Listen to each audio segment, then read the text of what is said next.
O pastor Anderson Oliveira é casado com a Fernanda, é pai do Miguel e da Manuela. É pastor na Igreja Batista da Paz em Montes Claros e é primeiro vice-presidente da Convenção Batista Mineira. Recebam com muita alegria o pastor Anderson Oliveira. Amém, glória a Deus. Pastor Anderson é um grande amigo nosso. Tive um tempo de conversa com ele ali e ele contou os testemunhos da sua família, pude me emocionar. E é um homem de Deus. Deus tem um porquê de tudo que ele fez, está fazendo, e que ele continue te usando, viu, pastor? Você, sua família e seu filho que vai continuar seu legado. Estende suas mãos para o pastor, vamos orar por ele. Deus, obrigado pela vida do teu servo, este homem de Deus que tem pastoreado durante tanto tempo. Obrigado pela sua família que está na tua presença, é o maior presente para um pai. Eu te peço que o Senhor use o teu servo hoje, Pai. Que ele não esteja aqui para falar sobre as suas ideias, os seus pensamentos, mas que ele esteja aqui para trazer à igreja aquilo que o Senhor colocou no coração dele, Pai. Que o Senhor esvazie ele e que o Senhor possa preenchê-lo a ponto de transbordar nessa manhã. Em teu nome que nós oramos, amém. Boa noite, não, bom dia, é só para ver se os irmãos estão ligados. Bom dia, tudo bem? Muito bom estar com os irmãos. Meu nome é Anderson, eu sou, nas horas vagas, dublê do pastor Juan. Irmãos, vocês não têm ideia do quanto as pessoas perguntam se eu sou irmão, se eu sou o Juan. Algumas vezes eu estou em reuniões da nossa convenção, e o pessoal, e aí pastor, como é que está lá, que trabalho maravilhoso o senhor está fazendo na PIB, eu já parei até de corrigir, eu falei, está mesmo, irmão, está uma bênção lá, continue orando por nós, mas é um grande prazer estar com os irmãos. O pastor Juan é um amigo do coração, já esteve com a gente lá em Montes Claros, junto com alguns irmãos aqui, foram no congresso de homens, foi uma bênção. Prazer estar aqui também, pastor Renan, com vocês, conhecer essa igreja maravilhosa, dos meus tempos de seminário. A gente estava contando para o pastor Renan, meus tempos de seminário, fiz aqui em Belo Horizonte.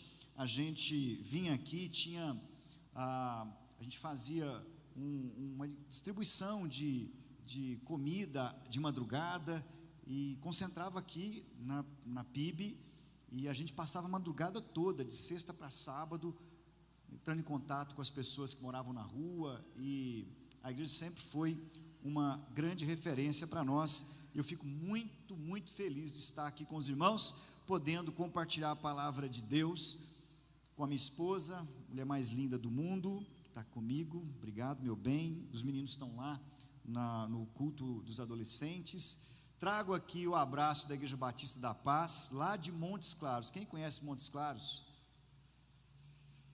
Já passaram calor na vida então, né? Sabem do que eu passo lá. A gente está lá em Montes Claros já há 9 anos, terra de muito sol, de pequi. Quem aqui gosta de pequi?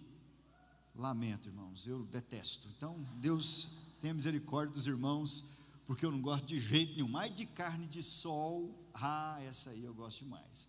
Então, fica o abraço dos irmãos lá da IBAP, um abraço também da Convenção Batista Mineira, da qual eu, junto com o pastor Juan, fazemos parte da diretoria. É muito bom ter o pastor dessa igreja nos ajudando, sendo parceiro nosso no que Deus tem feito no nosso estado. Mas eu vim aqui para compartilhar com os irmãos a palavra de Deus. E eu sei que os irmãos estão numa série de mensagens sobre a Terceira Guerra Mundial, não é?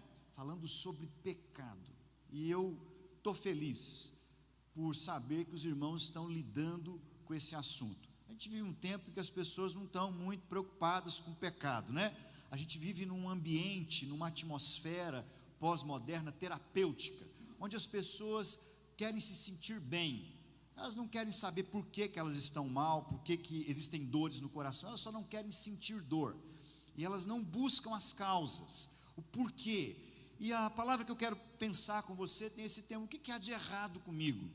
O que há de errado comigo? O que há de errado com você? O que há de errado em nós? Há um texto do apóstolo Paulo, no capítulo 7 de Romanos, do verso 18 ao 21, e eu queria ler esse texto para os irmãos, diz assim: eu sei que em mim, isto é, em minha natureza humana, não há nada de bom, pois quero fazer o que é certo, mas não consigo. Quero fazer o bem, mas não faço. Não quero fazer o que é errado, mas ainda assim o faço. Então, se faço o que não quero, na verdade, não sou eu quem faz, mas o pecado que habita em mim. Assim, descobri esta lei em minha vida: quando quero fazer o que é certo, percebo que o mal está presente em mim. No final desse capítulo, o apóstolo Paulo termina dizendo: miserável homem que sou, quem vai me livrar dessa situação terrível? Irmãos, o apóstolo Paulo está falando de algo que é perceptível para todos nós. Todos nós lidamos com essa luta interna que o apóstolo Paulo está falando. O que ele está expressando aqui pode ser muito bem o pensamento de todos nós. Paulo está exprimindo uma angústia interna que existe dentro dele, como um homem judeu que conhece bem a moral cristã, ou melhor, a moral judaica, e depois, agora para nós, já aqui no Novo Testamento, judaico-cristã, ele sabe aquilo que agrada a Deus, aquilo que Deus reprova, porque ele conhece a lei, ele conhece a Torá, ele conhece todos os preceitos morais, todos os preceitos espirituais e todos os preceitos cerimoniais que a lei trazia. E esse homem, com essa capacidade tremenda de conhecimento sobre a Escritura, ele está numa profunda angústia. Ele olha para dentro dele e ele percebe que ninguém precisa dizer para ele o que é certo e o que é errado, ele sabe fazer esse juízo. O problema não está no que ele sabe, o problema está no que ele vive. E de alguma forma, aquilo que ele sabe ainda não está totalmente alinhado com aquilo que ele deseja viver. Isso é um sofrimento, porque Paulo era um homem que tinha um desejo sincero de servir a Deus, mesmo no judaísmo, mesmo antes de sua conversão, o seu desejo era sincero. O que Paulo percebeu neste texto, e que sintetiza o que ele está dizendo, é que existe uma realidade dentro de nós. Nós sabemos o que devemos fazer, mas quantas vezes não conseguimos fazer aquilo que sabemos que devemos fazer? Por isso, a minha palavra nessa manhã é: lidando seriamente com o pecado. A gente precisa entender que o pecado é uma coisa séria. Deus lidou seriamente com o pecado quando ele aconteceu, e o convite de Deus é que também a gente assuma uma postura de seriedade quando lidamos com o pecado. O pecado não é coisa qualquer, gente. O pecado não é coisa qualquer. O pecado é um poder destrutivo. O pecado é um poder que está instalado em nós, habita dentro de nós. O que Paulo está dizendo é que o pecado não está externo. Quando ele fala que nele habita essa situação, ele está falando que isso está dentro dele. As coisas externas podem ser fatores de tentação, mas o pecado não é externo. O pecado, depois da queda de Adão e Eva, o pecado se tornou algo do coração, algo do nosso interior. Nós não podemos negar que há um impulso natural dentro de nós, algo que está em cada um aqui, que está naquela criancinha pequenininha, que tem carinha de anjo, como aquela novela que passava no SBT, carinha de anjo, mas se não tomar cuidado, o espírito é de porco, que tem, eu estou falando dos meus, né? Não dos seus, os meus meninos, quando eu era pequeno, gente, era difícil, lindinhos, mas era difícil. Ninguém aqui pode negar que existe esse impulso, e ninguém ensina isso para ninguém.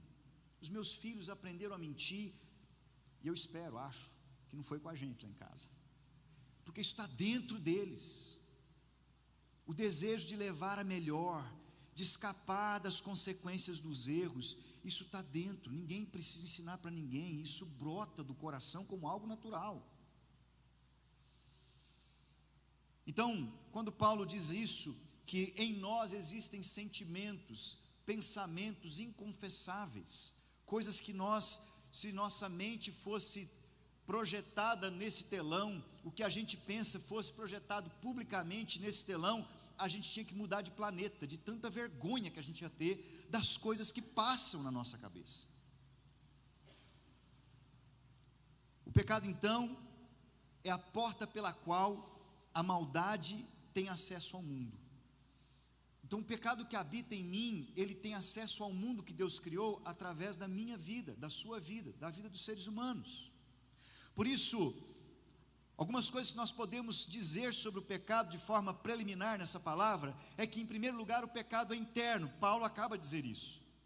Em segundo lugar, o pecado é universal. Romanos 3:23, todos pecaram. Não há ninguém aqui nesse recinto que possa se excusar disso e dizer: não, pastor, eu não sou pecador.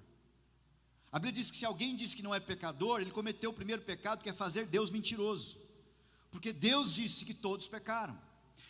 Terceira afirmação clara e basilar para aquilo que nós vamos pensar é que o pecado é destrutivo. Romanos 6:23, o pecado, gente, só um corte aqui, batizei esse menino, foi minha ovelha lá em Pará de Minas, fui pastor dele, da família querida. Daniel, Deus te abençoe, viu?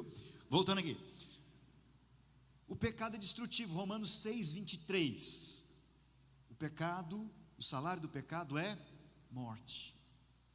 Depois de uma vida inteira de pecados, vai ter pagamento, e o pagamento é morte, e essa morte em dois níveis: física, biológica e espiritual. O pecado também é condenado. Romanos 1:18, a ira de Deus se manifesta contra toda impiedade. Essas são 4 afirmações preliminares. Pastor, define pecado para mim.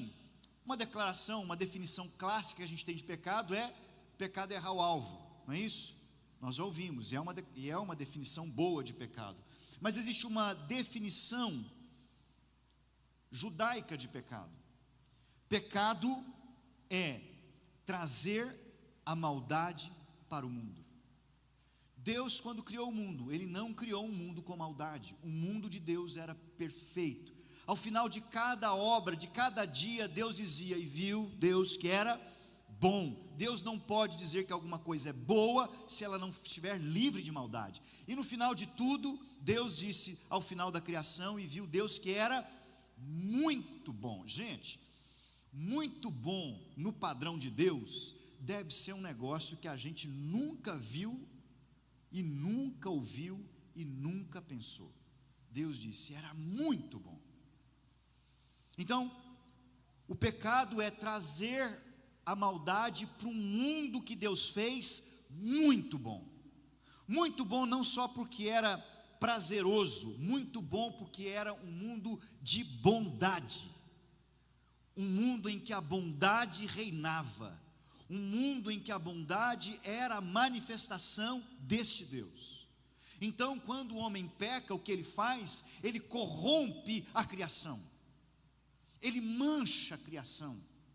Ele traz para a existência real da criação algo que não existia, algo que não fazia parte dela, e ela é corrompida, e por isso Deus precisa julgar, porque aquilo que Ele criou foi corrompido. Então, algumas perguntas que surgem para a gente quando a gente pensa em pecado, quando a gente fala de pecado, e todos nós pastores já ouvimos isso, né? Pastor, qual que é a origem do pecado? Onde o pecado começou? Quem é o responsável pela entrada do pecado no mundo? Qual a solução de Deus para o pecado? Como eu devo lidar com o meu pecado? Então, para responder isso, eu queria ler com você os textos que estão como nossa, eu acho que vai ser melhor vocês passando aí, pode ser? Eu não vou passar aqui não, vocês aí, vai ficar mais fácil, vocês estão mais rápido que eu. Quando eu lembrei que tem telão, eles já passaram, para você ver. Então, eu queria ler com você 2 textos. O primeiro é Gênesis 2, e nós vamos ler do verso 15 ao verso 17. E depois nós vamos ler o capítulo 3, boa parte dele. Peço atenção aos irmãos à leitura da Escritura.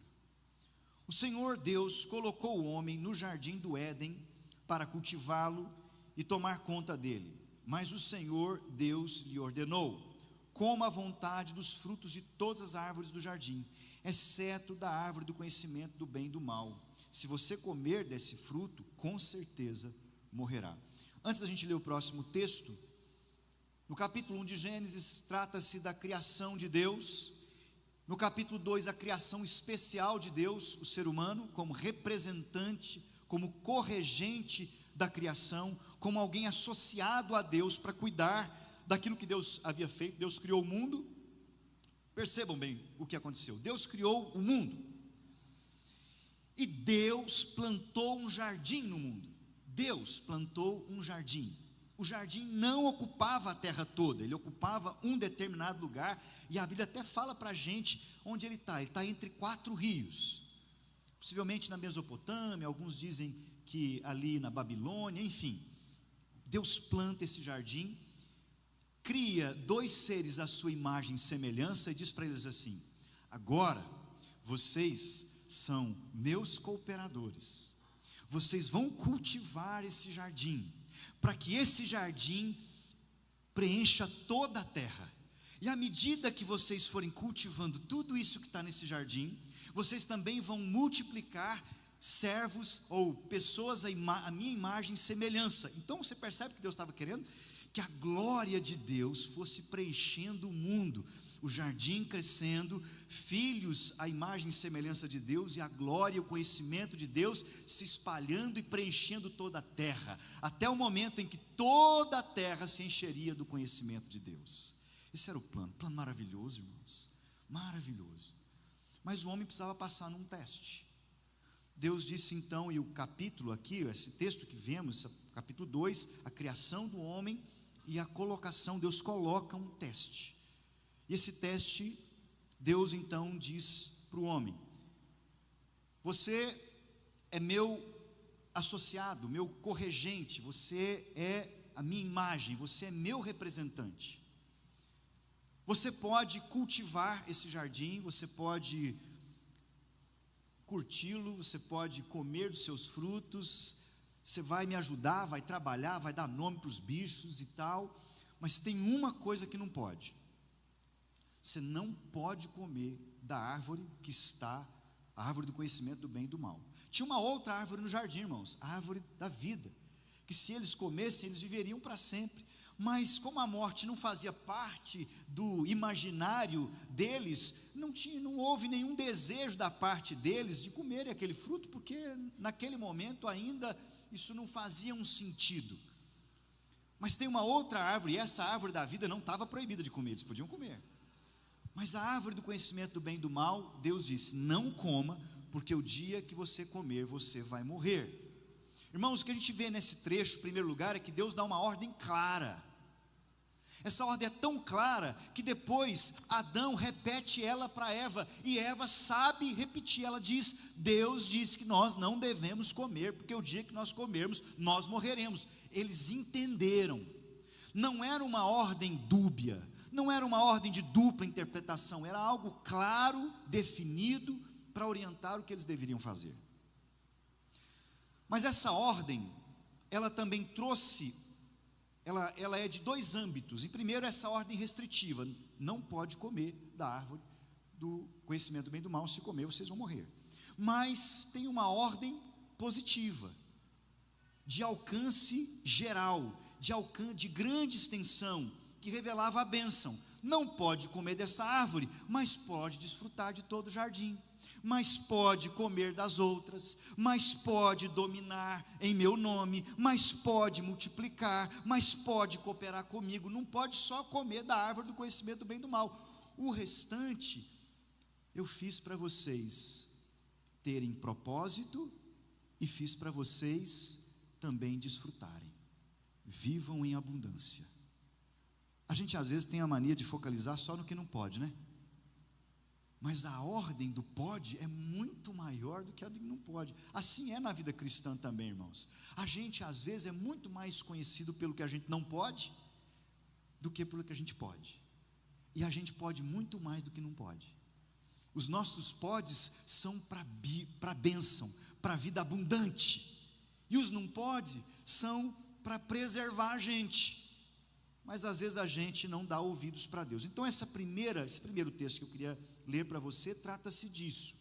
A ordem restritiva possuía uma consequência terrível, uma maldição, morte nessas duas dimensões, biológica e espiritual. Agora vamos para o segundo texto, que é o capítulo 3, que vai tratar da queda do verso 1 ao 24. Convido você para acompanhar a leitura.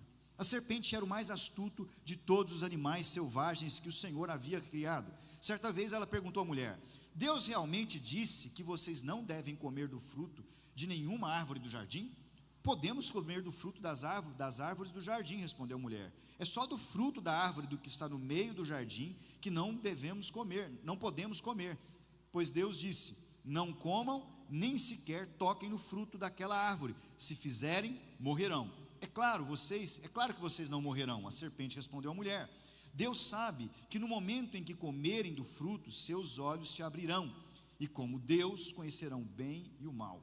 A mulher viu que a árvore era linda e seu fruto parecia delicioso, e desejou a sabedoria que ela lhe daria. Assim tomou do fruto e comeu, depois deu ao marido que estava com ela, e ele também comeu. Naquele momento seus olhos se abriram e eles perceberam que estavam nus. Por isso costuraram folhas de figueira umas às outras para se cobrirem. Quando soprava a brisa do entardecer, o homem e a sua mulher ouviram o Senhor Deus caminhando pelo jardim e se esconderam dele entre as árvores. Então o Senhor Deus chamou o homem e perguntou: onde você está? Ele respondeu: ouvi que estavas andando pelo jardim e me escondi. Tive medo, pois eu estava nu. Quem lhe disse que você estava nu? Perguntou Deus. Você comeu do fruto da árvore que lhe ordenei que não comesse? O homem respondeu: foi a mulher que me deste. Ela me ofereceu do fruto e eu comi. Então o Senhor Deus perguntou à mulher: o que foi que você fez? A serpente me enganou, e respondeu a mulher: foi por isso que eu comi o fruto. Então o Senhor Deus disse à serpente: uma vez que você fez isso, maldita é dentre todos os animais domésticos e selvagens. Você arrastará sobre seu próprio ventre, rastejará no pó enquanto viver. Farei que haja inimizade entre você e a mulher, entre a sua descendência dela. Ela lhe ferirá a cabeça e você lhe ferirá o calcanhar. A mulher disse: farei mais intensas as dores da sua gravidez, e com dor você dará à luz. Seu desejo será para seu marido, e ele a dominará. E ao homem ele disse: uma vez que você deu ouvidos à sua mulher e comeu da árvore cujo fruto ordenei que não comesse, maldita é a terra por sua causa. Por toda a sua vida terá muito trabalho para tirar da terra seu sustento. Ela produzirá espinhos e ervas daninhas, mas você comerá seus frutos e grãos. Com o suor do seu rosto você obterá alimento, até que volte à terra da qual foi formado, pois você foi feito do pó, e ao pó voltará. O homem, Adão, deu à sua mulher o nome de Eva, pois ela seria a mãe de toda a humanidade, e o Senhor fez roupas de peles de animais para Adão e sua mulher. Vamos orar, irmãos. Pai, obrigado pela tua palavra preciosa a nós, que ela seja aplicada ao nosso coração e produza frutos para a tua glória, em nome de Jesus, amém. Meus irmãos, então aqui nós temos o relato da queda. No texto anterior, a criação do homem e a ordem. Eu te fiz para que você seja parte do que eu estou realizando no mundo. Você vai expandir esse jardim, e você vai expandir o meu conhecimento, e vocês viverão uma vida abençoada. Aqui nós temos o homem não passando, o ser humano não passando no teste. Há 4 personagens no texto: o tentador, incorporado na serpente; a mulher, alvo do primeiro plano do tentador, primeiro contato; o homem, que o texto parece mostrar que ele não estava ausente, ele estava do lado dela, mas omisso diante de tudo que estava acontecendo; e nós temos o próprio Deus, que vem ao encontro do homem com 2 papéis: juiz, porque ele disse que se eles comessem eles morreriam, e vem também como resgatador, como aquele que vai salvá-los. É interessante, irmãos, porque o que acontece aqui no capítulo 3 é que nós temos respondidas aquelas perguntas. Qual a origem do pecado? A origem do pecado, irmãos, está na decisão do homem em desobedecer uma ordem clara de Deus. Adão e Eva tentaram até colocar a culpa em outros. Adão tentou colocar na esposa e Eva tentou colocar na serpente, mas não colou, porque a ordem clara foi dada aos dois. A pergunta, quem é o responsável pela entrada do pecado no mundo, também está respondida: o homem. Deus volta-se para ele: porque você comeu do fruto que eu disse que você não comeria, maldita é a criação por sua causa. O homem é o responsável pela entrada do pecado no mundo.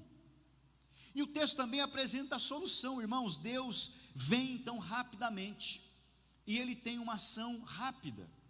Ele precisa tirar a árvore da vida, depois do homem ter comido a árvore do conhecimento do bem e do mal. Por que Deus vem e tira a árvore da vida?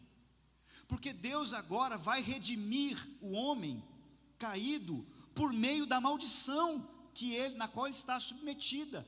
Quem é que trouxe salvação para nós? Jesus Cristo. Através de quê, irmãos? Da sua morte. Se o homem comesse a árvore do fruto, o fruto da árvore da vida, naquele estado que ele estava, ele se tornaria um pecador imortal, e ele não poderia mais ter sido resgatado. Então Deus age seriamente, tira a árvore da vida e diz: vocês não podem comer dela, porque aquilo que é o juízo sobre vocês também será o meio pelo qual eu vou redimir vocês.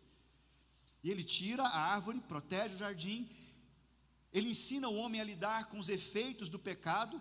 O homem tenta lá fazer uma roupa mal feita de folhas. Deus vai dizer: não é assim, agora tem maldade nesse mundo, e Deus é o primeiro a matar um cordeiro e fazer roupas, porque agora o pecado, ele vai ser resolvido de forma plena no futuro, quando Cristo voltar, mas ele tem repercussões para agora. O pecado atinge a sua família agora, e você precisa fazer um plano de contingência para diminuir os seus efeitos. Você precisa depender de Deus para diminuir o seu poder e o impacto que ele tem na sua casa. Então Deus lida seriamente com o pecado. Ele vem rapidamente para trazer uma solução e um apontamento. Por causa disso, agora vocês estão nessa situação, mas da semente da mulher vai vir aquele que vai trazer uma solução definitiva para isso. Nossa situação, irmãos, agora é que o pecado se tornou nosso maior inimigo. Não se confunda, Satanás não é o seu maior inimigo, o mundo não é seu maior inimigo. O seu maior inimigo é o pecado que habita dentro de você e dentro de mim. É por causa dele que nós somos condenados, é por causa dele que Satanás tem acesso ao nosso coração, é por causa dele que o mundo se torna tão atrativo a nós. O pecado agora é o nosso inimigo, e nós não podemos vencer o pecado pelas nossas próprias armas. Nós precisamos depender de Deus, e o convite que Deus nos faz é que nós tratemos o pecado de forma séria, como Ele tratou. O grande problema, irmãos, é que nós estamos tratando o pecado de forma leviana. Nós estamos até trocando o nome de pecado, dando o nome de problema. A pessoa vem no seu gabinete, né, pastor Renan? E ele senta para a gente e fala: pastor, eu estou com um problema com pornografia. Eu falei: irmão, você está com problema com pornografia? Não, você está cometendo um pecado. Problema a gente resolve, pecado a gente arrepende e abandona. E a gente vai trocando, não estou falando mal da psicologia, porque eu sei que alguns irmãos aqui são profissionais dessa área, mas nós estamos psicologizando coisas que não devem ser psicologizadas, coisas que são espirituais, coisas que fazem parte de um coração caído, e que precisam ser tratados de forma séria, como Deus tratou. Por isso o meu convite é para que a gente avalie como eu posso lidar de forma séria com o pecado. Para a gente lidar de forma séria com o pecado, a gente precisa entender como é que o pecado age. E aqui nesses textos, nós temos o caminho que o pecado faz no nosso coração, como ele age, e eu quero ver com você isso, e como nós podemos responder ao ataque do pecado ao nosso coração. Se ele tem um caminho para encontrar lugar no nosso coração, nós precisamos encontrar a maneira de nos defendermos desse caminho, para nós impedirmos que o nosso coração caminhe por esses mesmos caminhos que operaram no coração de Adão e Eva e continuam operando, porque o pecado não mudou o seu modus operandi, ele continua agindo do mesmo jeito, porque o jeito que ele age é eficiente. Por isso, meu irmão, em nome de Jesus, faça um pacto com o Espírito Santo, de lidar seriamente com o seu pecado, de tratar com ele como Deus tratou, porque pecado é coisa séria. Pecado destrói família, pecado destrói reputação, pecado destrói a saúde física, destrói a saúde emocional, destrói a nossa vida espiritual, rompe nossa comunhão com Deus. E aqueles que não conheceram a Cristo estão condenados à morte eterna por causa do pecado. O que nós vemos aqui, irmãos, é que o pecado geralmente promete mais do que ele pode entregar e cobra mais do que ele falou que ia custar. Via de regra, ele te promete coisas que ele não pode fazer e te cobra aquilo que ele não disse que ia custar. Então, esse texto poderia ser abordado de várias formas, mas eu queria pensar sobre os caminhos que o pecado traça no nosso coração e como nós podemos reagir a eles. No primeiro lugar, o pecado se desenvolve no nosso descontentamento. Percebam o que está acontecendo aqui. A serpente o diabo usa como primeira estratégia para alcançar o coração do casal o descontentamento. A tentação se dá pelo descontentamento. Em Gênesis 2, 15 e 16, Deus dá de forma graciosa presentes para esse homem, para esse casal criado. Qual o primeiro presente que ele dá? Lugar de vice-regente no jardim que ele plantou. O Senhor colocou o homem no jardim do Éden para cuidar dele e cultivá-lo. Deus deu uma grande honra. Deus plantou um jardim que era muito bom, lembra-se? Muito bom, e Deus deu para o homem cuidar. Você agora é meu vice-regente, você vai me ajudar a cuidar disso. Segunda coisa que ele deu, recursos e autoridade para cultivar e guardar, dominar sobre toda a criação. Colocou ele sobre coisas. Você vai governar sobre essa criação. A ideia de cultivar aqui não tem a ver só com cultivar a terra, é gerar cultura. Você vai gerar conhecimento sobre mim, porque é isso que a gente precisa fazer no nosso jardim, que é o nosso lar, irmãos. Gerar cultura, cultivar a nossa casa, gerar cultura. Por exemplo, seu filho fala uma mentira, você chega para ele e diz assim: meu filho, na nossa casa a gente não fala mentira, na nossa casa a gente fala a verdade. Isso é gerar cultura, cultura de temor ao Senhor, cultura de fidelidade ao Senhor. Então o homem, além de cultivar a terra, ele cultivaria o encontro que ele tinha às tardes com o Senhor, tudo que ele estava aprendendo do Senhor. Isso geraria cultura, arte, conhecimento, linguagem. Isso seria passado de geração a geração. Deus deu para o homem acesso a todos os recursos provenientes do jardim. Olha, Adão, você pode comer de todas as árvores, você pode usar todos os recursos, está tudo na sua mão. Você é meu administrador, eu confio em você, pode usar tudo. Então Deus havia dado para eles uma grande bênção. A serpente então aponta para a ordem restritiva. A serpente não vem tentando Eva e Adão por causa daquilo que eles tinham, mas a tentação estava na ordem restritiva. É verdade que Deus, olha só o que está dito aí, olha como Satanás é sabido nesses caminhos. Ele diz para a mulher: serpente mais astuta de todos, capítulo 3:1, os animais certa vez perguntou a Eva: Deus realmente disse que vocês não devem comer do fruto de nenhuma das árvores do jardim? É verdade isso que eu ouvi? Estão dizendo por aí que Deus falou que vocês não podem comer dos frutos da árvore? É isso? Para onde a serpente está apontando? Para a ordem restritiva, para gerar descontentamento no coração deles. Em Tiago capítulo 1, 14 e 15, Tiago diz: a tentação vem de nossos próprios desejos, que nos seduzem e nos arrastam. Esses desejos dão luz ao pecado, e quando o pecado se desenvolve plenamente, gera morte. O que Tiago está querendo dizer, irmãos? Que o descontentamento é uma das sementes do pecado, a primeira. É uma das portas de entrada do pecado. O descontentamento nos impede de ver aquilo que nós já temos, e aponta o nosso coração para o que nós não temos. Tira de nossa vista aquilo que foi dado e põe os nossos olhos naquilo que não foi dado. O descontentamento, além de nos impedir de ver o que nós temos, ele tira a nossa satisfação daquilo que a gente já tem, e ele gera em nós uma insatisfação por aquilo que não temos. A gente coloca o foco no que nós consideramos ser o que nos falta para ter uma vida verdadeiramente satisfeita. Você tem uma família, Deus te deu esposa e filhos, mas como o adultério acontece? O adultério acontece primeiro com o pecado apontando para você o que a sua esposa não tem, o que seus filhos não têm, e tirando de você o foco daquilo que te foi dado, do que ela tem, das qualidades, das bênçãos que você colhe no seu casamento. O descontentamento, então, gera na gente insatisfação, e a porta se abre para o desejo. O desejo nos arrasta para a prática. Geralmente essa insatisfação tem como objeto de análise, irmãos, só o momento. Geralmente a nossa insatisfação nunca considera o todo, sempre considera a parte, sempre considera aquilo que é cirurgicamente tirado do contexto. Então, se o casal comesse, eles seriam como Deus, mas eles já tinham recebido essa promessa de que tinham sido criados à imagem e semelhança de Deus.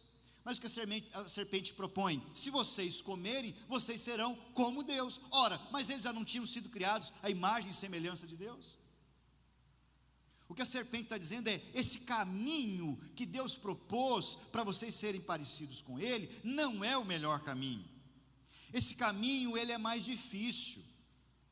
Esse caminho não é tudo o que Deus disse. Será que Deus não está ocultando de vocês alguma coisa que é melhor? Vocês já pararam para pensar que talvez Deus não tenha deixado vocês comerem dessa árvore, porque o que é bom mesmo é o fruto dela e não das outras?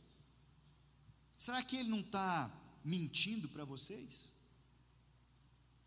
O descontentamento, gente, leva a gente a duvidar do caráter de Deus, de que Deus não sabe o que eu preciso, de que Deus está escondendo alguma coisa de mim. Então você precisa, ao lidar com o pecado, você primeiro precisa lidar com a sua insatisfação. Atenção para os sinais de insatisfação no seu coração, porque se você repete muito frases assim: eu nunca peço nada, já viu? Eu nunca peço nada, e quando eu peço não dá certo. Se você costuma dizer: para mim é sempre desse jeito, nunca muda. Se você repete o tempo todo: sempre dá errado para mim, será que sempre dá errado para nós mesmos, irmãos? É a ideia da gente fazer o recorte daquele momento, e aí você julga o momento como se fosse o todo. Porque sempre eu, porque sempre comigo. Essas são portas abertas para a insatisfação instalada no seu coração gerar a maldade. Então Deus convoca você a lidar com insatisfação seriamente. Como? Através da gratidão. Como é que eu lido com insatisfação e descontentamento, meu irmão? Só tem um remédio: gratidão. Como é que Eva se livraria do desejo, da tentação, da insatisfação, se ela então se apegasse a tudo que Deus deu? Olha, eu não posso comer dessa árvore, mas eu posso comer de todas as outras. Tem mais árvore, mais fruto nesse jardim que eu posso conseguir comer. Há muitos gostos aqui que eu nem experimentei para me querer essa. Ainda tem muita coisa. Deus fez um jardim maravilhoso e que eu posso desfrutar, eu posso comer, eu posso viver, eu posso trabalhar nele. O que eu tenho já é suficiente para o que eu preciso agora.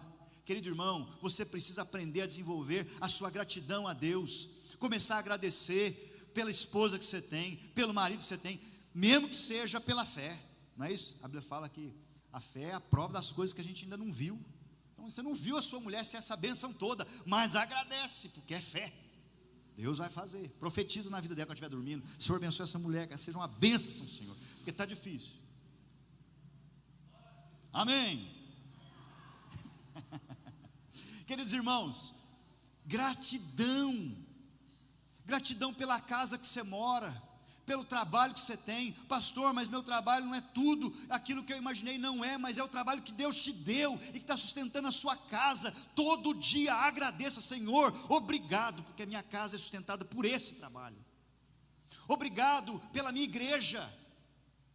Às vezes a gente fica, né, pastor Renan, apontando um monte de defeito na igreja e deixa de ver a chuva de bênção que Deus manda todo domingo para cá, para os irmãos, porque o coração está insatisfeito. Meu irmão, tudo que você precisa para o momento que você está vivendo, Deus te deu.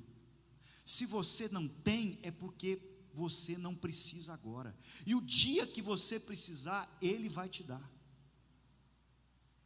Insatisfação não pode fazer parte do nosso coração. Quem lida seriamente com o pecado vai aprender a desenvolver contentamento em Deus. Mas de tudo que aquele casal tinha, irmãos, o jardim, os frutos, sabe o que era mais importante? Sabe o que deveria ser o suficiente para eles todos os dias à tarde? O Senhor Deus vinha ao jardim para conversar com eles. Sabe o que eles tinham? A presença de Deus. Adão e Eva poderiam ter respondido: olha, a gente não pode comer dessa árvore, mas isso nem faz falta para a gente, porque nós já temos a presença do próprio Deus no meio de nós. Meu irmão, você tem a presença de Deus na sua vida, seja qual for a situação que você está vivendo. Isso é o bastante. Sabe por que a gente não fica feliz com isso? É porque a gente ainda não aprendeu a ter satisfação em Deus, não nas coisas que Deus pode dar. Deus pode te dar tudo, mas Ele não quer que você tenha satisfação em tudo. Ele quer que você tenha satisfação nele, e aí você vai ter satisfação em qualquer situação que você esteja envolvido, porque a sua satisfação vem dele. Em segundo lugar, quem lida seriamente com o pecado precisa entender que o pecado se desenvolve na nossa cobiça. Então, a primeira jogada da serpente, o primeiro caminho, o primeiro passo do pecado para se tornar realidade na vida do casal foi insatisfação, apontar para o que não tinham, abrir os olhos para aquilo que eles não tinham. Mas o segundo passo foi gerar cobiça. O apóstolo Paulo vai dizer que a cobiça é o pecado eixo sobre o qual todos os outros rodam, diante do qual todos os outros rodam. Paulo vai dizer: olha, eu era uma pessoa super envolvida com a lei, até que eu li, não cobiçarás, e aí eu percebi que eu era um grande pecador. O texto do verso 6 nos diz que a árvore era linda, e seu fruto era delicioso e desejável. Satanás desperta desejo no casal por aquilo que Deus tinha dito que eles não deveriam comer. Essa é a segunda estratégia do tentador: apontar o desejo do casal para aquilo que ele tinha dito que era fonte de insatisfação. Então perceba, meu irmão, em primeiro lugar, gera-se a insatisfação. O que eu tenho não é suficiente. Eu queria mais, eu queria outras coisas. E aí então, Satanás, o tentador, vem e diz assim: então, está aqui o que você quer, por que você não pega? É só estender a mão e pegar, está aqui. O que o tentador faz, irmãos? Qual é o trabalho do diabo? Facilitar as suas cobiças, trazer aquilo que você é fonte de sua insatisfação para perto de você, e dizer: está aí, só estende, pega e come, só experimenta. Satanás fez o casal pensar que para que eles pudessem desfrutar de uma vida boa, satisfeita, eles deveriam ter algo que Deus havia negado para eles. De alguma forma, Satanás está dizendo: Deus é masoquista, Ele está fazendo vocês sofrerem, porque o que vocês precisam para ter uma vida satisfeita é o que Ele proibiu. Se vocês tiverem o que Ele proibiu, então vocês vão ter uma vida boa. Irmãos, a cobiça é isso. A cobiça é aquele sentimento, ou é aquele impulso, é aquele pecado que faz você pensar assim: se eu tiver aquilo, então a minha vida vai ser boa. E a cobiça pode ser por coisas boas. Se você está aqui, mulher, e quer ter um filho, Ter o filho é um desejo maravilhoso. Os filhos são herança de Deus. Mas se você pensar assim, eu só vou ser uma mulher feliz e satisfeita se eu tiver um filho, o desejo bom virou uma cobiça. Se você faz da posse de um filho a razão da sua felicidade, então isso virou uma cobiça. Trabalhar é algo bom, trabalho é uma bênção. Mas se você acha que só se tiver aquele trabalho e aquele salário é que você vai ser uma pessoa feliz de verdade, satisfeita, então isso virou uma cobiça. O que Satanás está propondo para o casal, em certo sentido, não é uma coisa ruim. Diz, olha, se vocês comerem, vocês vão ser como Deus. Não é isso que a gente está buscando, irmãos? Sermos parecidos com o Senhor? Sermos semelhantes ao Senhor? Mas o que a serpente propõe no meio disso, de forma muito sutil, é que, não é que vocês vão ser semelhantes a Ele, vocês vão tomar o lugar dEle. E a cobiça então distorce aquilo que é bom, para fazer aquilo que é bom ficar mal. A cobiça também pode ser por coisas ruins. Eu quero ter todo o dinheiro que eu puder, eu quero ter todo o sexo que eu puder, eu quero me vingar das pessoas que me fazem mal. De uma forma ou de outra, irmãos, não existe cobiça boa. Toda cobiça é pecado, toda cobiça é caminho para nos afastar de Deus. Quem lida seriamente com a cobiça, então precisa desenvolver o remédio contra a cobiça. Sabe qual é o remédio? Se alegrar na sabedoria de Deus, crer na sabedoria de Deus, celebrar a sabedoria de Deus. O que o casal deveria ter feito? O casal deveria ter feito: olha, você está propondo a gente para comer isso aí, mas se isso fosse importante para nós, Deus teria nos dado. Se a gente precisasse de comer esse negócio para ser feliz e ter a vida satisfeita, Deus teria colocado na nossa mão. Ele é sábio, Ele sabe o que faz. Meus irmãos, sabe qual é o problema da gente ser crente? Tem um problema em ser crente, é que a gente confundir Deus com aqueles pais ricos, e a gente virar filho de pai rico. Sabe como é que é filho de pai rico? Filho de pai rico fala assim: pai, me dá isso aqui. Aí se o pai falar que não dá, o que o menino faz?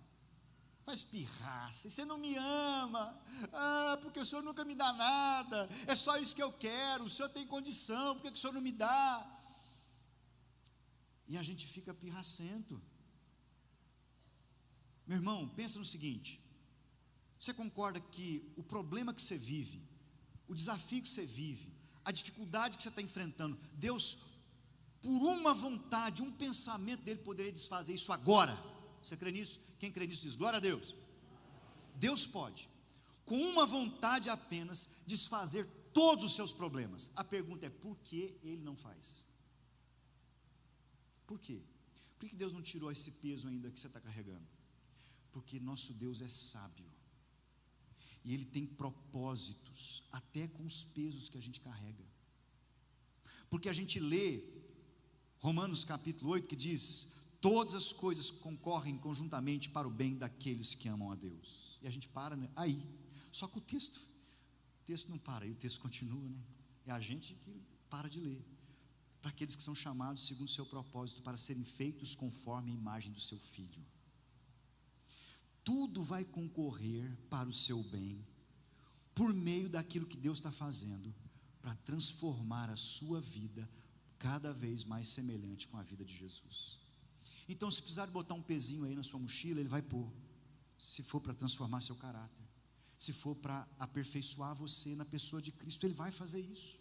Então, como é que a gente se livra da cobiça de uma vida que a gente não tem, especialmente num tempo como esse de mídias sociais, onde a gente fica se comparando o tempo todo, onde você fica medindo quem tem uma vida de maior sucesso o tempo todo? Gente, o único jeito de vencer isso, de lidar seriamente com a cobiça, é: eu creio que o meu Deus é sábio, e Ele tem uma obra na minha vida, e Ele tem um caminho na minha vida, e Deus não se perde nos caminhos. Deus sabe exatamente o que Ele quer fazer em mim e através de mim, e eu me submeto numa obediência que é ativa e passiva ao mesmo tempo. Sabe como é que a gente faz isso? Senhor, estou aqui, faz em mim o que o Senhor quiser. pode fazer, porque mais do que sucesso humano, eu quero a sua presença, mais do que o aplauso das pessoas, mais do que alcançar o sucesso que o mundo diz que é sucesso, eu quero ter uma vida que te agrada, porque assim é a minha vida, Senhor, como a do seu filho. Uma coisa só eu tenho vontade de fazer, disse Jesus, eu só tenho uma comida para comer, fazer a vontade do meu Pai, é isso que me satisfaz. Em terceiro lugar, irmãos, quem quer lidar com o pecado de forma séria, quem quer lidar seriamente com o pecado, precisa entender que outro caminho, depois da cobiça, que o pecado traz, é o caminho da incredulidade. O que a serpente fez no verso 4 e 5? A mulher diz, olha, Deus disse que a gente não pode comer, porque se a gente comer, nós vamos morrer. O que a serpente diz? É certo que não morrerão. A serpente contrapõe a palavra de Deus. Quando a serpente diz isso, é certo que vocês não morrerão, do que o diabo está chamando Deus? Deus é mentiroso, ele não é digno de fé, ele não é digno da sua fidelidade, não andem com ele, porque ele não merece, ele não tem caráter, ele está enganando vocês. E nesse momento, irmãos, de decidir sobre o que fazer, aonde colocar a sua fé, no que Deus havia dito, ou na serpente, o casal decide ouvir a serpente. Eles não tiveram fé para crer que aquilo que Deus estava dizendo era a realidade, de que eles não precisavam daquele fruto para ter uma vida plena, de que eles não precisavam comer aquele fruto para serem semelhantes a Ele, de que Deus tinha tudo sob controle. A cobiça então gerou a incredulidade. Irmãos, esse é o mesmo caminho que o pecado faz com a gente. Gera em você o desejo por algo que Deus não quer, algo que Deus não te deu. Gera em você o desejo por aquilo que é mal. E aí, o terceiro passo é mostrar e tentar convencer você que não, isso não é bem desse jeito, isso é naquela época, os especialistas dizem outra coisa, a gente precisa entender melhor esse texto, isso não é bem assim não, e tentar dissuadir a gente de ordens claras que a Bíblia traz. E quando eu e você decidimos ouvir essas vozes, nós estamos concordando com essas vozes de que Deus é mentiroso. A incredulidade é uma forma de você dizer, eu não confio em Deus, eu não acho que Deus seja digno de crédito, eu não acho que Deus deva ser ouvido, eu não acho que Ele sabe o que é melhor, eu acho que Ele não é tão poderoso assim, eu acho que Ele não tem tanto conhecimento assim, eu é que sei o que é melhor para mim, o mundo é quem sabe o que é melhor para mim. Irmãos, a incredulidade é um terrível pecado. Quanta gente se colocando em situação difícil por assumir para si a coragem de andar em incredulidade.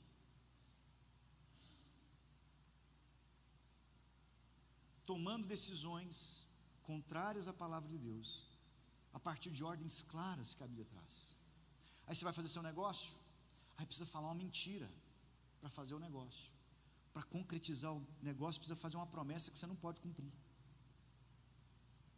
Aí você diz, não, mas isso aqui vai ser bom, porque eu vou receber esse dinheiro, eu vou dar até dízimo na igreja, vai ser um dízimo maior. E o inimigo começa a falar, não, mas todo mundo faz isso. Já ouviu essa conversa? Não, mas todo mundo faz. Já ouviram essa? Todo mundo faz. O que tem, pastor? Tem nada a ver. E a gente acaba tomando a decisão, a gente faz o negócio, tentando se convencer que aquilo de alguma forma cumpre alguma vontade de Deus. Isso é incredulidade, irmãos. É por isso que as ordens são claras. Não minta, não minta, é em qualquer situação, não importa qual situação que você esteja, é crer que Deus é poderoso o suficiente para cuidar de você quando você falar a verdade. E se, pastor, eu falar a verdade e for demitido, o Deus que cuida de você vai conduzir você nesse caminho. O que Ele requer de você é fidelidade, porque Ele é um Deus verdadeiro. Ainda que você e eu sejamos infiéis, Ele permanece fiel, como diz as Escrituras. Ele não é homem e nem filho de homem para mentir. Quando Deus faz uma promessa, Ele já calculou todo o custo dela para Ele. Tudo que Ele vai ter de dar de sustento. A serpente então lançou dúvida. Meu irmão, você tem andado com dúvida sobre a sua fé? Você está diante de situações para tomar decisão e a Bíblia deixou de ser seu referencial para tomar essas decisões? Você está preferindo ouvir especialistas de todas as áreas, menos o conselho bíblico? Isso acontece muito agora com criação de filho. A Bíblia diz assim, tem um negocinho aí que chama vara, e que é uma bênção, quando o menino é mais arteiro. Guarda a vara, porque quando você usa ela, você salva a alma do menino do inferno. A Bíblia que diz, não é eu não, a Bíblia diz isso. Aí veio os especialistas, não, vara, você está doido? Você vai dar uma varada no menino? Isso é espancamento, você não pode fazer isso de jeito nenhum. E hoje o mundo é outro. Irmãos, como é que faz? Vamos ficar com o quê? Será que esse conselho lá da Bíblia é porque naquela época Deus era meio obtuso? Ele era meio fora de contexto? A gente vai ser colocado em situações o tempo todo, irmãos. Satanás vai testar a nossa fé o tempo todo. Nós vamos ser colocados em situações, nós vamos ter que decidir, eu creio em Deus, eu creio na palavra atemporal e toda poderosa, ou eu vou fazer do jeito que as pessoas estão dizendo? Escolha. Quarto lugar, ou melhor, antes, como é que a gente vence a incredulidade? Irmãos, é não duvidando das palavras de Deus, reafirmando nossa fé. Alguém disse que às vezes nós precisamos pregar para o nosso próprio coração. A gente prega para os outros, a gente precisa pregar para o nosso próprio coração. Lembra do salmista? Minha alma, por que você está tão ansiosa dentro de você? Espere em Deus, porque você ainda vai louvá-lo. O que o salmista estava fazendo? Ele estava pregando para ele mesmo, irmãos. Às vezes nós vamos pregar para nós, aquilo que nós já sabemos, aquilo que nós já ouvimos tantas vezes, diante das nossas situações, nós precisamos nos lembrar, porque meu coração, que você está querendo andar nesse caminho, você sabe que é errado, se arrepende, volta para Deus. Lembra da oração de Davi? Senhor, me sonda, me conhece, vê se tem alguma coisa errada aqui, se tiver, me guia pelo caminho certo. Reafirme a sua fé nas palavras de Deus. Quarto caminho do pecado, irmãos, é que o pecado se desenvolve na nossa imaginação. O texto diz então, no verso 6, que ela olhou, quando a mulher viu que a árvore parecia agradável ao paladar, atraente aos olhos, além disso, desejável para dela se obter discernimento. O que Eva já tinha feito? Já tinha imaginado tudo na mente dela. A mente dela já tinha sido inundada desses pensamentos. Irmãos, nós precisamos entender que a primeira luta que nós temos contra o pecado é na nossa mente. Tudo que existe no mundo físico, primeiro existiu no nosso mundo interior. Por isso a Bíblia fala tanto de renovar a mente. A Bíblia fala tanto de Colossenses capítulo 3:16, habite ricamente a palavra de Cristo, porque quando a palavra de Cristo habitar ricamente em você, você vai desenvolver uma imaginação cristã, categorias cristãs, que agradam a Deus para avaliar as coisas, e você vai poder agir a partir de uma imaginação cristã, e quando você for afetado pelas coisas de fora, e elas entrarem para o seu mundo interior, lá dentro haverão muitos recursos de Deus para você reagir a essas coisas. O problema, meus irmãos, é porque nós não enchemos a nossa mente, o nosso pensar de Deus. Tem uma música do PG, que ele diz assim, que sejas meu universo, que seja tudo o que eu sinto, que eu penso, que de manhã seja o primeiro pensamento e a luz na minha janela, que sejas meu universo. Essa é a ideia, irmãos, de Deus preencher o seu mundo interior, a sua imaginação, porque quando você imaginar coisas santas, quando você imaginar coisas abençoadas, você então vai poder atuar nesse mundo com aquilo que é santo.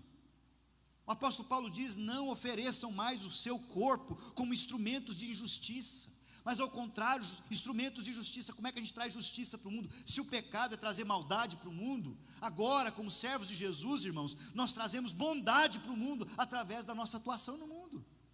Mas isso não acontece se primeiro você não vencer a luta interna que há dentro de você. Por isso Paulo lá no texto que nós lemos no início, fala sobre isso. Como é que a gente vence? Cuidando dos seus pensamentos. O que anda passando na sua cabeça? Para onde a sua mente escapa nos momentos de tranquilidade? O que preenche o seu desejo? Qual é a sua imaginação de vida boa? Sabe? Minha vida vai ser boa se tiver isso e aquilo. O que preenche o seu pensamento?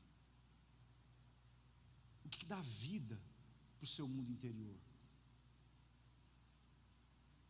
A Bíblia diz que nós não podemos nos conformar com esse mundo, mas sermos transformados pela renovação da nossa mente. Se não renovar aqui primeiro, irmão, não renova no mundo da prática. Se for só no mundo da prática, então você virou uma máquina. A máquina que opera no mundo sem intenções. As nossas intenções também têm de ser santas. É elas que nos motivam para viver uma vida transformada. Então, meu irmão, quando nós mudamos, nós lidamos seriamente com o pecado, nós vamos entender que a nossa mente precisa ser pura. Como? Você precisa mudar os padrões de avaliação da sua mente. Romanos 12, 2. Alimentar a sua mente com aquilo que contribui para a satisfação em Deus. Lembram? Um texto, quando eu falei do Miguel, que me curou. Filipenses capítulo 4, verso 8. O texto diz assim, 6-8, não andeis ansiosos por coisa alguma. Antes fazei conhecidas as vossas petições, corações, súplicas e ações de graça. E a paz de Deus, que excede todo entendimento, guardará o seu coração e a sua mente. E tudo que for bom, louvável, tudo que for agradável, se tiver boa fama, tudo aquilo que vier de Deus, pensem nisso. Encham o coração de vocês disso. Porque quando você põe o pé na rua ali, meu irmão, o que o mundo está tentando fazer é dominar a sua mente, com os desejos, com as cobiças, com as insatisfações. E se você não tiver com essa disposição de entregar a sua mente para ser um lugar onde Deus habita, então a sua batalha no mundo real já está perdida. Já está perdida. Em último lugar, querido irmão, se você quer lidar seriamente com o pecado, você precisa desenvolver. O pecado se desenvolve através da nossa desobediência. Insatisfação, cobiça. Depois da cobiça vem a incredulidade. A incredulidade gera então aquilo que nós vimos agora, que é a nossa imaginação deturpada. Isso desemboca em desobediência. Como é que o pecado se concretizou na vida do casal? Quando eles pegaram o fruto e desobedeceram. Uma ordem clara que Deus tinha dado. O pecado se torna real quando você perde a batalha da mente, e então ele se torna uma realidade na sua vida. Ele passa a te dominar. E como é que a gente vence, irmãos, a desobediência? Através de obediência simples. O que é obediência simples? Sim, Senhor.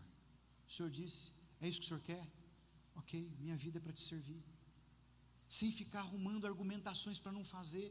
Sem ficar tentando interpretar a lei, interpretar os mandamentos de Deus, para encontrar a forma mais fácil de fazer aquilo que Deus te disse para fazer. A obediência simples, irmãos, é o desejo do coração do crente em ser fiel ao Senhor em cada palavra, e todos os dias em oração pedir, Senhor, me ajude a fazer aquilo que o Senhor quer. Que a minha vida te agrade em tudo, Senhor. Eu vou sair agora, vou pegar o carro, vou enfrentar um trânsito que vai de todos os jeitos abalar as minhas estruturas, mas eu quero que o Senhor me ajude a viver em obediência até lá, dentro do carro, enquanto eu estou no trânsito, tem gente buzinando, e tem motoqueiro quase arrancando meu retrovisor. Me dê graça, Senhor, porque o Senhor disse que eu preciso ser manso, e não tem desculpa para não ser manso. Eu quero ser manso, eu quero ser obediente. Não há satisfação, e sim apenas insatisfações em um mundo de desobediência. Quanto mais você desobedece, mais o seu coração vai ficar insatisfeito, por mais ele vai pedir. Mas quando a gente vive uma vida de obediência, irmãos, andar em comunhão com o Senhor, agradar o nosso Pai, ouvir da boca dele aquilo que ele disse para Jesus: esse é meu filho amado em quem eu tenho prazer. É isso que preenche os nossos dias de sentido. Como um filho pequenininho que é visto pelo pai e o pai se agrada dele. Aquele filho que consegue a primeira vez obedecer uma ordem do pai, e o pai diz assim: meu filho, que beleza, estou tão feliz com você. Já viu quando você fica ensinando o seu filho durante anos uma determinada coisa, e chega o dia que ele faz sozinho? Alegria. A gente às vezes passa 8 anos da vida a gente mandando os meninos escovar o dente de manhã, de tarde e de noite. Aí quando dá para os 8, 9 anos, eles escovam a primeira vez sem você mandar. Aí você fala assim: gente, que coisa maravilhosa. Aí você fala: meu filho, parabéns, papai está feliz porque você conseguiu fazer. Essa é a relação, irmãos, de quem quer desenvolver obediência simples, sem argumentações, sem tentar barganhar com Deus. Eu faço se o Senhor me der, eu vou se o Senhor fizer isso e aquilo para mim. Isso é fé imatura. Senhor, eu vou porque a sua vontade me basta. Eu confio que o Senhor é sábio, eu estou satisfeito com o que o Senhor me deu, eu sei da sua sabedoria, as suas palavras são vida, eu creio nelas. Quero encerrar dizendo o que está escrito em 1 Samuel 15, 22. Samuel, porém, respondeu: acaso tem o Senhor tanto prazer em holocaustos e em sacrifícios, quanto em que se obedeça a sua palavra? A obediência é melhor do que todo sacrifício, e a submissão é melhor do que a gordura de carneiros. O que Deus espera de você, meu irmão, de mim, da minha família e da sua, é que nós lidemos seriamente com o pecado, porque ele é destrutivo, e principalmente porque ele ofende o Deus a quem nós amamos, aquele que quando fez tudo bom. Então eu queria que você fechasse seus olhos um instante. Eu queria perguntar para você nessa manhã, se é seu desejo lidar seriamente com o pecado, se você quer olhar para o pecado como Deus olha para ele, como algo que destrói, como algo que mata, como algo que faz secar. E se for a sua vontade, eu queria te convidar para ficar de pé, porque não é fácil lidar seriamente com o pecado. A gente precisa da graça de Deus. Não é por autodisciplina, é por dependência, é por confiar, é por gratidão. Se você quer desenvolver a gratidão: pastor, eu preciso ser mais grato. Pastor, eu preciso agradecer pelo que eu tenho. Então faz isso com Deus aí enquanto está de pé. Senhor, agradece. Senhor, pastor, eu preciso crer nas palavras de Deus. Eu estou andando em incredulidade, então se arrependa, peça perdão ao Senhor e faça um trato. Senhor, eu vou crer no que o Senhor diz.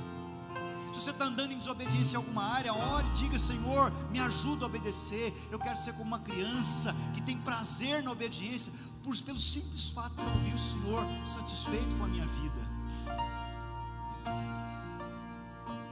Eu queria convidar o pastor Renan para orar por nós nesse momento, pedindo que o Senhor nos ajude, porque essa palavra que eu prego para os irmãos, ela serve para mim, irmãos. Eu também preciso lidar seriamente com o pecado, e é fácil a gente descuidar disso.